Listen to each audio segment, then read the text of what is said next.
cek cek dua cek cek cek cek cek satu dua satu dua cek cek satu cek. Peserta Musawarah Syarihul Quran dengan nomor regu SQ109 menyampaikan syarahan yang berjudul Mengeliminasi Perundungan di Kalangan Remaja. Silahkan.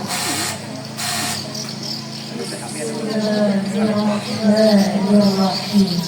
Assalamualaikum warahmatullahi wabarakatuh. Waalaikumsalam warahmatullahi wabarakatuh. Alhamdulillahilladzi ja'alal mu'minina ikhwah wa nahaa anit tanabuzi bil alqabi wasyukhriyah. Wassalatu wassalamu ala nabiyyi rahmah nabiyina Muhammadin khairil anam wa ala alihi wa sahbihil kiram. Amma ba'du. Dewan Hakim yang arif dan bijaksana, hadirin sebangsa dan setanah air yang kami banggakan. Dalam sebuah survei bertajuk Local Friendliness 2024 yang dirilis oleh Internations, Indonesia dinobatkan sebagai negara teramah peringkat kedua di dunia, tepat berada setelah Costa Rica.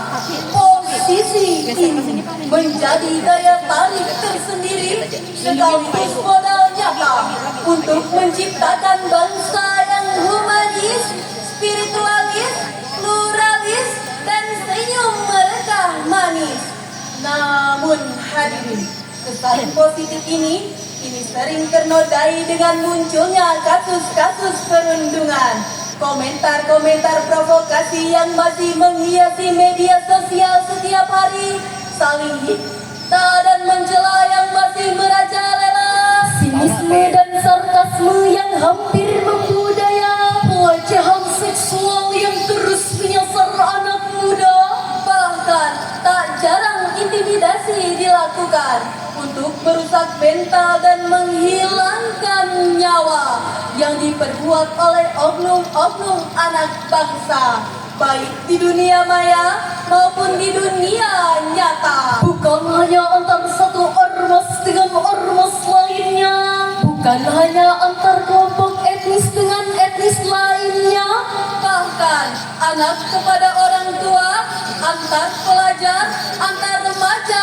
dan pemuda, siswa kepada guru, dan sebaliknya yang sangat mencederai misi pendidikan selama ini. Jikalau kondisi ini terus menjadi kultur, tidak ada kesadaran diri kita untuk memperbaiki, maka sekian tahun atau sekian puluh tahun ke depan, prestasi sebagai negara ramah akan punah, label sebagai negara agamis akan terkikis. Bangsa kita akan menjadi bangsa yang egois, anarkis, sadis, bahkan bangsa yang bengis. Cita-cita menggapai Indonesia emas, namun yang akan dirasakan adalah Indonesia cemas. Betul hadirin? Betul. Lalu bagaimanakah Islam memandang persoalan ini? Kemudian apa solusi terhadap fenomena ini? Sebagai jawabannya, mengeliminasi perundungan di kalangan remaja adalah tema Syarihul Quran yang akan kami uraikan pada kesempatan kali ini dengan landasan normatif Quran Surah Al-Hujurat ayat 11. أعوذ بالله من الشيطان الرجيم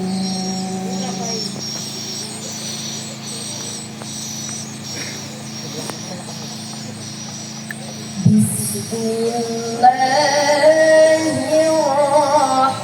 الرحمن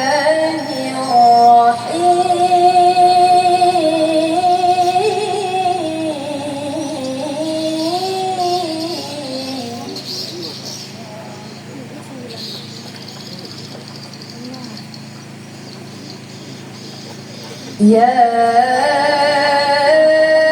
أيها الذين آمنوا لا يسخر قوم من قوم قوم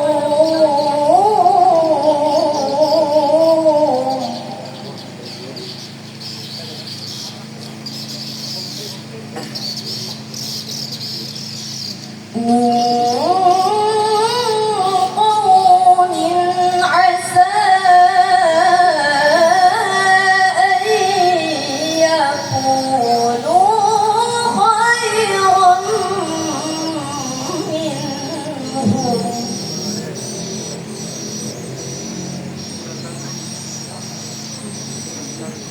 أن يكونوا خيرا منهم ولا نساء من نساء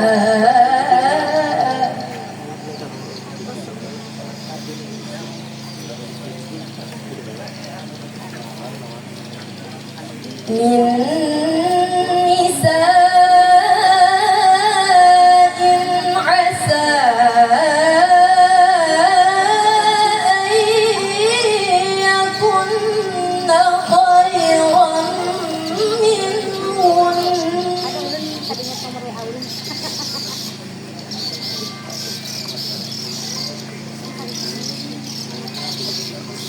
ولا تلمزوا أنفسكم ولا تنابزوا بالألقاب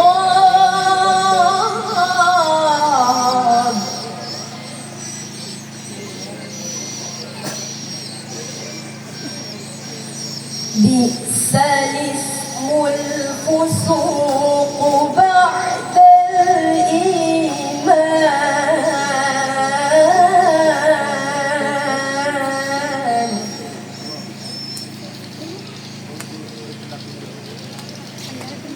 ومن لم يتب فأولئك هم الظالمون.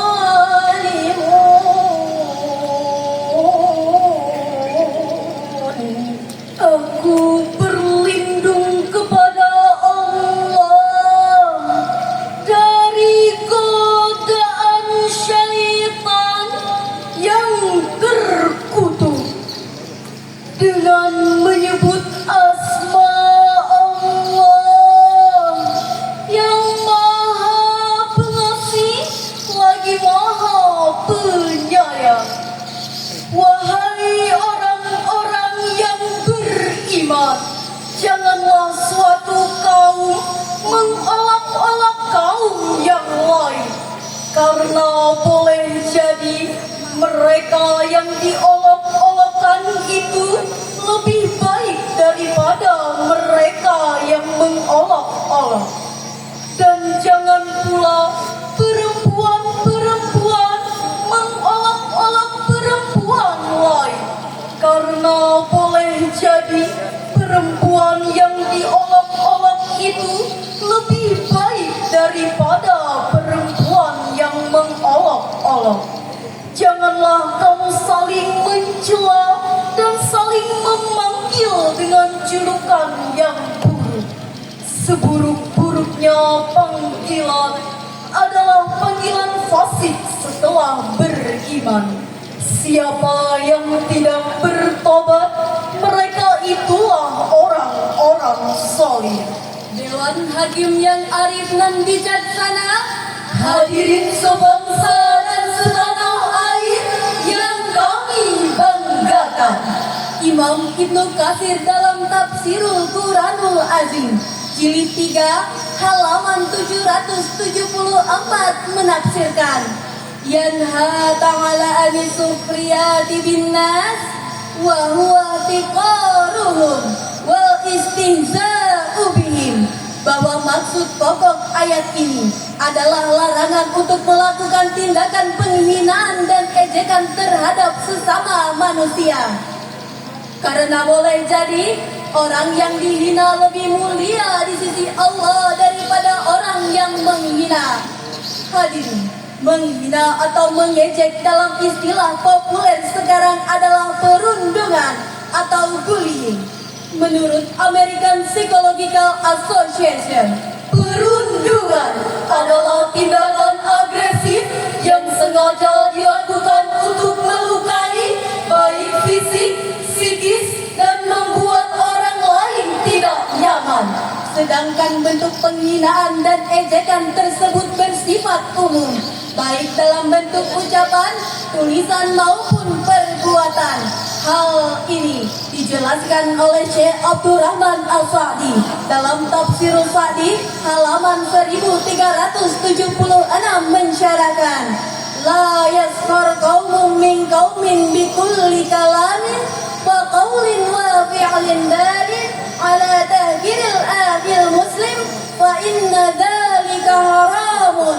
Janganlah suatu kaum mengolok-olok kaum yang lain dalam setiap perkataan, ucapan maupun perbuatan yang menunjukkan terhadap penghinaan saudara muslim, karena hal itu bersifat haram. Kemudian, bagaimana dengan realita kehidupan sosial masyarakat di negara kita? Jaringan Pemantau Pendidikan Indonesia mencatat sepanjang tahun 2025 sampai awal tahun 2026 terdapat 641 kasus kekerasan yang dilaporkan di lingkungan pendidikan, termasuk sekolah, madrasah maupun pesantren. Sementara itu, laporan terpisah oleh Wakil Ketua Komisi 10 DPR RI menyebutkan bahwa data gabungan menunjukkan lebih dari 1.000 kasus kekerasan sepanjang tahun 2025 yang dinilai sebagai alarm bahaya bagi dunia pendidikan. Bukankah belum hilang dari ingatan kita kasus kematian seorang remaja perempuan berusia 14 tahun mengakhiri hidupnya karena perilaku anarkis dari teman-temannya? Bukankah telah banyak menelan korban akibat kebrutalan geng motor? Bukankah ujaran kebencian dan pembulian di media sosial setiap hari bertebaran? Serta masih banyak lagi kasus lainnya yang menggambarkan betapa buruknya mental anak negeri. Lantas, apa yang harus kita lakukan untuk mengatasi dan mengantisipasi permasalahan ini? Sebagai jawabannya, marilah kita simak bersama firman Allah dalam Al-Quran surah An-Nahl ayat 125. Ud'u ila sabili rabbika bil hikmati wal maw'izatil hasanah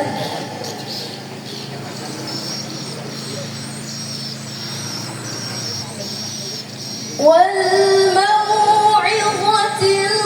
الحسنة وجادلهم بالتي هي أحسن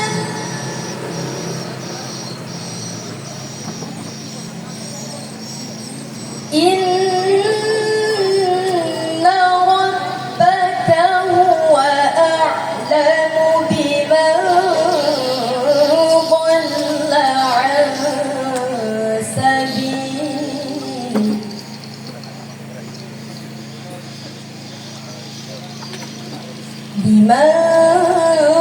ضل عن سبيله وهو أعلم بالمهتدين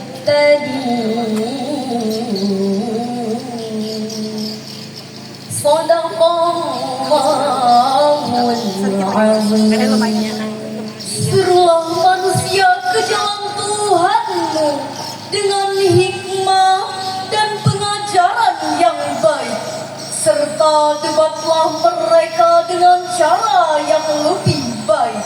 Sesungguhnya Tuhanmu dialah yang paling tahu siapa yang tersesat dari jalannya, dan Dia pula yang paling tahu siapa yang mendapat petunjuk. Maha benar Allah nan Maha Agung atas segala firman-Nya. Dewan Hakim yang arif dan bijaksana, Hadirin sebangsa dan setanah air yang kami banggakan. dalam ayat yang kita dengarkan tadi, Allah memerintahkan kita untuk mengajarkan dan menyerukan kebaikan dengan cara dan metode yang bijaksana tanpa memaksa. Karena membumikan dakwah dan menyelesaikan konflik sosial, termasuk perundungan, hanya bisa dilakukan dengan pendekatan yang bijaksana tanpa kekerasan, serta dengan edukasi yang baik agar tumbuh kesadaran diri dalam hati. Lalu apa upaya pemerintah dalam menekan angka perundungan di negara kita? Alhamdulillah, pemerintah kita terus berupaya serius dalam menyelesaikannya.